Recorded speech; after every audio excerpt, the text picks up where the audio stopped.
तो as promise बेटा मैं आपके लिए लेकर आ गई हूँ चैप्टर नंबर 2 का रिवीजन, यानी कि इलेक्ट्रोस्टैटिक पोटेंशियल एंड कैपेसिटेंस। थोड़ा बड़ा चैप्टर है, कोशिश करेंगे कि इसको 20 मिनट के अंदर अंदर इफेक्टिवली सारे डायग्राम सारे ग्राफ्स के साथ हम रिवाइज कर सके। पी और आई पर डिपेंड नहीं करता था, आर की वैल्यू रो एल बटा ए होती थी। सिमिलरली यहाँ पर भी बेटा आपके जो कैपेसिटेंस है वो मीडियम पर डिपेंड करेगा। अगर हम पैरेलल प्लेट कैपेसिटर की बात करें तो कैपेसिटेंस एप्सिलॉन नॉट ए बटा डी निकल के आती है बेटा जी। यहाँ पे फैरेड बहुत बड़ा यूनिट है, याद रखिएगा। Hi students, welcome to NCERT NEET ADA 24/7. Myself Arshpreet Kaur, your physics educator, and as I promised कि ये रॉकेट रिवीजन आपको बहुत ज़्यादा हेल्प करेगी आपकी रिवीजन में, एंड मैं मेक श्योर करूंगी दैट आपके लिए इफेक्टिव रिवीजन्स लेकर आती रहूं। तो एज प्रॉमिस बेटा मैं आपके लिए लेकर आ गई हूँ चैप्टर नंबर 2 का रिवीजन, यानी कि इलेक्ट्रोस्टैटिक पोटेंशियल एंड कैपेसिटेंस। थोड़ा बड़ा चैप्टर है, कोशिश करेंगे कि इसको 20 मिनट के अंदर अंदर इफेक्टिवली सारे डायग्राम सारे ग्राफ्स के साथ हम रिवाइज कर सके।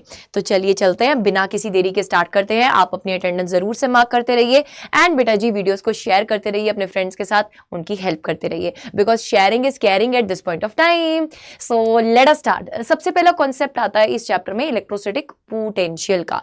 जब हम पोटेंशियल की बात कर रहे हैं बेटा, कितना काम करना पड़ा, work done per unit test charge is refer to as what बेटा, पोटेंशियल। ठीक है, अगर यहीं पर मैं बोलूं कि आपके पास एक पॉइंट इंफिनिटी पे है, दूसरा पॉइंट डिफाइंड है, पी पॉइंट आपके पास आपको दिख रहा है, तो जब इन्फिनिटी से किसी चार्ज को पी पॉइंट पर लेकर आने पे आपको कितना काम करना पड़ा, उसको आप डिवाइड कर देते हैं by the magnitude of the test charge, तो आपके पास पोटेंशियल उस पॉइंट पी का निकल आता है।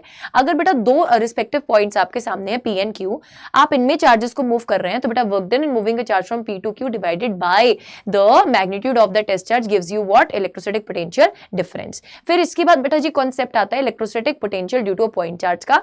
किसी भी पॉइंट चार्ज की वजह से आर डिस्टेंस दूर पी पॉइंट पर पोटेंशियल होता है K Q divided by R. बेटा पोटेंशियल एक स्केलर क्वांटिटी रहती है जिसका SI unit joules per coulomb या फिर वोल्ट रहता है। Electrostatic potential due to a multiple charges अगर आप निकाल रहे हैं तो बेटा किसी पर्टिकुलर पॉइंट पी पे अगर आप देखें रिस्पेक्टिवली चार्जेस का कितना डिस्टेंस है, हर एक चार्ज का कितना डिस्टेंस है, अगर आप सबकी इंडिविजुअल इफेक्टिव पोटेंशियल निकालते चलें और ऐड करते चलें रिस्पेक्टिव साइंस के साथ, अगर पॉजिटिव चार्ज है तो पॉजिटिव, नेगेटिव चार्ज है तो नेगेटिव, तो आपके पास नेट पोटेंशियल मिल जाती है। अगर electrostatic potential due to an electric dipole की बात करें तो बेटा जनरल फॉर्मूला आता है KP cos theta divided by R का स्क्वायर। बेटा electrostatic potential due to an electric dipole theta और आर दोनों पर डिपेंड करता है। R is basically the position vector with respect to the centre of the dipole to that point जहां पर आप निकालना चाहते हैं क्या, पोटेंशियल की वैल्यू। एंड बेटा जी यहां पर आपके पास थीटा रहता है the angle between R vector and the dipole moment. बेटा आपके पास अगर एक्सियल पोजीशन है तो उस केस में थीटा की वैल्यू 0 हो जाती है, पोटेंशियल की वैल्यू आपके पास आती है के पी डिवाइडेड बाय आर का स्क्वायर। अगर आप बात कर रहे हैं यहां पर एक्सियल पॉइंट की, अगर आप इक्वेटोरियल पॉइंट की बात करें तो थीटा की वैल्यू 90 हो जाती है, पोटेंशियल 0 हो जाती है। बेटा यहां से जन्म होता है एक अलग टाइप के सर्फेसेस का जिसको हम बोलते हैं इक्विपोटेंशियल सर्फेसेस। बेटा इक्विपोटेंशियल सर्फेसेस के हर पॉइंट पर पोटेंशियल बराबर रहता है, तो किसी भी दो पॉइंट्स के बीच में अगर आप किसी चार्ज को मूव करना चाहते हैं तो इक्विपोटेंशियल सर्फेस पर हर पॉइंट पर पोटेंशियल बराबर है, तो work done in moving a charge on an equipotential surface becomes 0। बेटा इक्विपोटेंशियल सर्फेसेस की कुछ इंपॉर्टेंट प्रॉपर्टीज है कि ये इंटरसेक्ट नहीं कर सकते हैं, वर्क डन इनके ऊपर किसी चार्ज को मूव करना है अगर इक्विपोटेंशियल सर्फेस पर तो वर्क डन 0 रहता है। एंड आपको एक चीज याद रखना है कि electric field and equipotential surfaces एक दूसरे के विद रिस्पेक्ट टू क्या होते हैं, परपेंडिकुलर होते हैं। बेटा जी इलेक्ट्रोस्टैटिक पोटेंशियल एनर्जी की बात करें तो वही जो आप काम कर रहे थे, किसी चार्ज को आप जब लेकर आ रहे थे तो मेक श्योर कीजिएगा कि आप उस चार्ज को कैसे लेकर आ रहे हैं, slowly slowly slowly slowly and without acceleration. तो बेटा जब आप स्लोली स्लोली चार्ज को लेकर आए तो कितना काम करना पड़ा, that is stored in the form of potential energy, electrostatic potential energy. ठीक है जी, बेटा work done in moving a charge from infinity to P gives you the value of electrostatic potential energy. अगर आप ए एंड बी पॉइंट के बीच में move कर रहे हैं, work done in moving a charge from A to B gives you the value of electrostatic potential energy difference. Next आगे आ जाइए। अगर हम बात करें आपके पास आपको फाइंड करना है क्या, relationship between electric field and potential. बेटा इलेक्ट्रिक फील्ड और पोटेंशियल का रिश्ता कैसा होता है, दुश्मनी का होता है। Always remember this thing that delta we is minus of E vector dot of D R, यानी कि इलेक्ट्रिक फील्ड जिस डायरेक्शन में जा रहा होगा ना, पोटेंशियल उस डायरेक्शन में कभी भी बढ़ नहीं सकता है। बेटा इलेक्ट्रिक फील्ड का एक्स वाई जेड कॉम्पोनेंट लिखना मैंने आपको फॉर्मूला शीट के सेशन में भी सिखा दिया था, आई होप आपने उसमें से सीख लिया होगा बहुत अच्छे से। बेटा अगर आप electrostatic potential energy of a 2 point charge system system की बात करें तो अगर एक्सटर्नल इलेक्ट्रिक फील्ड प्रेजेंट नहीं है तो पोटेंशियल एनर्जी का फॉर्मूला आता है KQ1Q2 divided by R12, that is the distance between the two charges. बेटा इसमें पहले चार्ज को लेकर आने पे हमें कोई काम नहीं करना पड़ता। Work done in moving the first charge is zero if the external electric field is zero. ठीक है, अब इसमें अगर नंबर ऑफ चार्जेस बढ़ जाए तो आप नंबर ऑफ टर्म्स को कैसे फाइंड कर सकते हो? उसके लिए जनरल फॉर्मूला होता है बेटा जी आपके पास NC2 यानी कि n factorial divided by 2 factorial n minus 2 factorial. जिस बच्चे ने ब्रह्मास्त्र देखा है वो इस फॉर्मूला को अच्छे से जानता होगा। ठीक है, अब अगर आप चार्जेस को मूव तो कर रहे हैं but there is external source present, external field बेटा प्रेजेंट है, तो उस केस में आपके पास इलेक्ट्रोस्टैटिक पोटेंशियल एनर्जी क्या हो जाएगा? फर्स्ट चार्ज को लेकर आने में भी कुछ काम करना पड़ेगा। Q1 into VR1 plus Q2 into VR2 plus KQ1Q2 by R12। बेटा जी यहां पर आपके पास ये दो टर्म्स एक्स्ट्रा आई हैं, रीजन बीइंग अब एक्सटर्नल इलेक्ट्रिक फील्ड प्रेजेंट है। बेटा जी electrostatic potential energy of an electric dipole की अगर आप बात करते हो तो ऑलवेज रिमेंबर, जब आप इलेक्ट्रोस्टैट कंडीशन में देख रहे होते थे, याद करो यूनिफॉर्म फील्ड में डायपोल पड़ा है, उसके ऊपर net force zero, net torque लगता था P साइन ऑफ थीटा। उसके अगेंस्ट अगर आप टॉर्क लगा रहे हैं, एक्सटर्नल टॉर्क लगा रहे हैं, तो बेटा जी आपको याद रखना है उस टाइम पर U की वैल्यू, इलेक्ट्रोस्टैटिक पोटेंशियल एनर्जी की वैल्यू कितनी आ जाएगी? Minus of P vector dot of E vector आ जाएगी। थीटा जब जीरो होगा यानी कि स्टेबल इक्विलिब्रियम वाला केस, बेटा उसमें पोटेंशियल एनर्जी मिनिमम होगी, माइनस ऑफ PE होगी, ये स्टेबल इक्विलिब्रियम वाले केस में। अनस्टेबल वाले के केस में थीटा की वैल्यू कितनी? 180 डिग्री, तो potential energy plus of P into E होगी अनस्टेबल इक्विलिब्रियम के केस में। बेटा वर्क डन क्या होगा? Plus of PE cos of theta initial minus cos of theta final. ठीक है जी, सो यहां से इस फॉर्मूला से बेटा चांसेस आर वेरी ब्राइट कि यहां से आपको न्यूमेरिकल पूछा जा सकता है। नेक्स्ट आगे आ जाइए, electrostatic conditions for the conductor. बेटा कंडक्टर इलेक्ट्रोस्टैटिक कंडीशन की जब हम बात करें तो इलेक्ट्रिक फील्ड लाइंस एक तो आपको याद रखनी है, they are always perpendicular to the conductor. बेटा अंदर चार्ज एग्जिस्ट नहीं कर सकता कंडक्टर में, अगर कैविटी होगी तो उसके अंदर भी चार्ज एग्जिस्ट नहीं करेगा। अगर आउटसाइड द कंडक्टर आप electric field near the conductor surface देखना चाहेंगे तो सिग्मा बटा एप्सिलॉन नॉट वैल्यू आती है। ठीक है जी, कैपेसिटर एंड कैपेसिटेंसेस की बात कर लेते हैं। बेटा दो कंडक्टर्स का कॉम्बिनेशन जिसका एरिया बराबर हो, शेप एंड साइज बराबर हो, ये जरूरी नहीं है। अगर उनका पोटेंशियल डिफरेंस है बेटा जी डेल्टा V, तो आपके पास अगर इंडिविजुअल चार्जेस है दोनों पर Q1 एंड Q2, तो बेटा जी आपके पास Q is equal to CV आता है। ये मन से याद कर लीजिएगा, इक्वेशन को बहुत काम की है। C is the capacitance. बेटा कैपेसिटेंस बहुत, कैपेसिटर अगर मैं बात करूं, अगर आप फैरेड में यूनिट लिखते हो तो वो बहुत बड़ा यूनिट है, तो आपके न्यूमेरिकल्स के लिए स्मॉलर यूनिट्स की जरूरत पड़ेगी। 1 माइक्रोफैरेड, 1 नैनोफैरेड, 1 पिकोफैरेड। माइक्रो होता है 10⁻⁶, नैनो होता है 10⁻⁹ एंड पिको होता है 10⁻⁻12। बेटा जो कैपेसिटेंस होता है, बहुत इंपॉर्टेंट बात, that is not depending upon Q and B।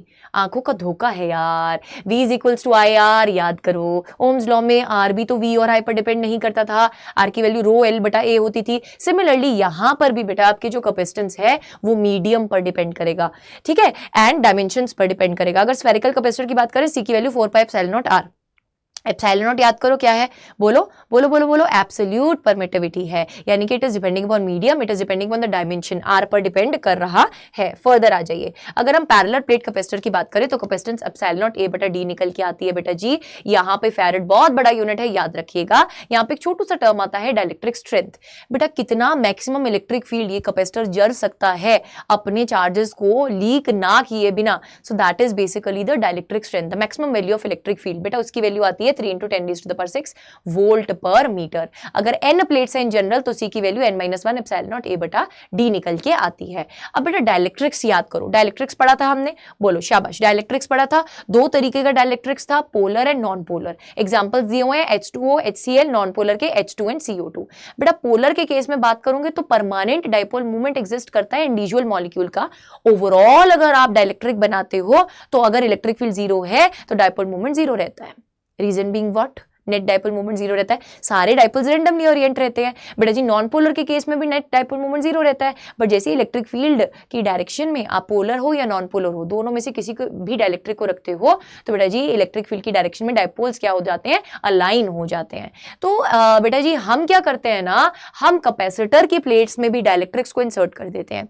If the thickness T is less than D, D is the distance between the two plates, अगर थिकनेस T का डाइलेक्ट्रिक्स मैंने इंसर्ट किया तो वैल्यू आती है कैपेसिटेंस की epsilon not A बटा D, D में से टी निकालो क्योंकि टी को के से डिवाइड करके डालना था, ऐसे ही आपको याद रखना है। फॉर फुली फिल्ड कंडीशन के लिए T is equals to D हो जाएगा, सी की वैल्यू बेटा K times of epsilon not A बटा डी हो जाएगी। कंडक्टर का केस इंपॉर्टेंट है, जब के की वैल्यू इन्फिनिटी होती है कंडक्टर का केस, तो बेटा सी की value epsilon not A divided by D minus T हो जाएगा। अब प्रीवियस ईयर्स में बहुत बार, मैं हर बार आपको बता रही हूं, एक क्वेश्चन आया था जिसमें टी की जगह बी दे रखा था, तो वैल्यू को रट्टा नहीं मारना है, कॉन्सेप्ट को समझो, फॉर्मूला को अंडरस्टैंड करने की कोशिश करो, ठीक है। अब नेक्स्ट बेटा हमने समझ लिया था पोलराइजेशन, समझ लिया इन डाइलेक्ट्रिक्स। डायपोल मोमेंट्स जब in the direction of electric field align हो गए तो कितने डायपोल्स अलाइन हुए पर यूनिट वॉल्यूम, उसको हम पोलराइजेशन के टर्म से जानते हैं। बेटा force between the parallel plate capacitors किसके बराबर निकल के आता है, Q square divided by 2a epsilon not. And अगर आप electric energy stored in a capacitor की बात करो, क्यू स्क्वायर बटा 2c।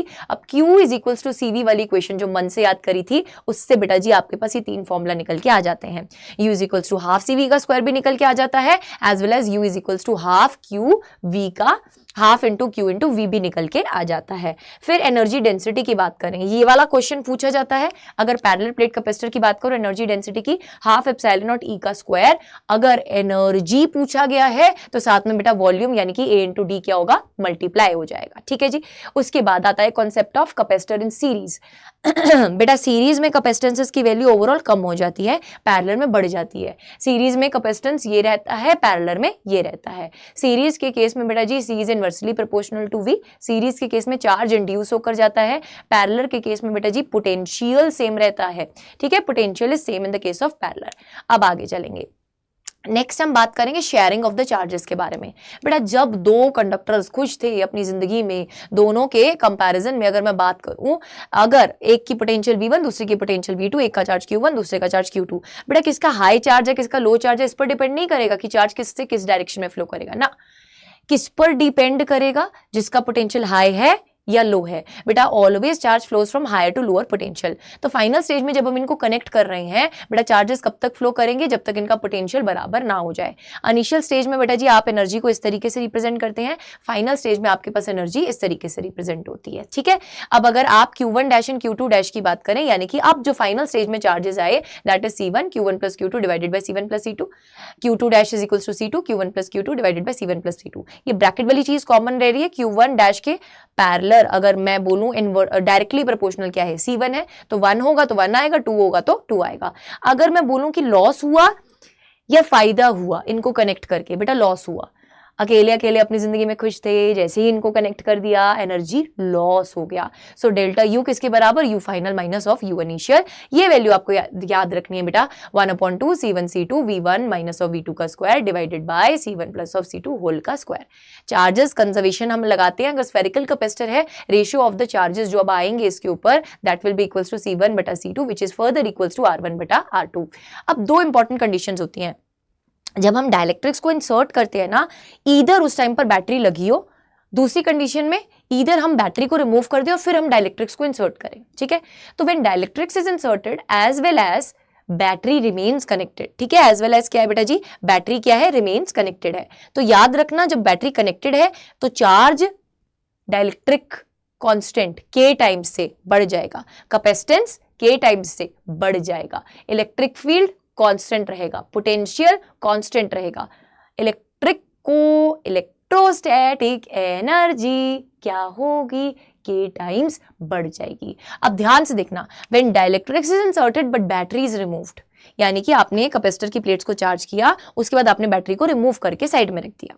बेटा जब आपने रिमूव करके साइड में रख दिया और फिर डाइलेक्ट्रिक्स को इंसर्ट किया, बहुत इंपॉर्टेंट है इसीलिए यहां पर स्लो करके समझा रही हूं बेटा आपको, यहां से क्वेश्चन बनता है। तो उस टाइम पर चार्ज रिमेन्स कांस्टेंट, अब बैटरी रिमूव हो चुकी है, चार्ज कैसे बढ़ेगा, चार्ज रिमेन्स कांस्टेंट। सी यानी कि कैपेसिटेंस ये बढ़ेगा बेटा k गुना से, कैपेसिटेंस इस केस में भी बढ़ रहा है, इस केस में भी बढ़ रहा है।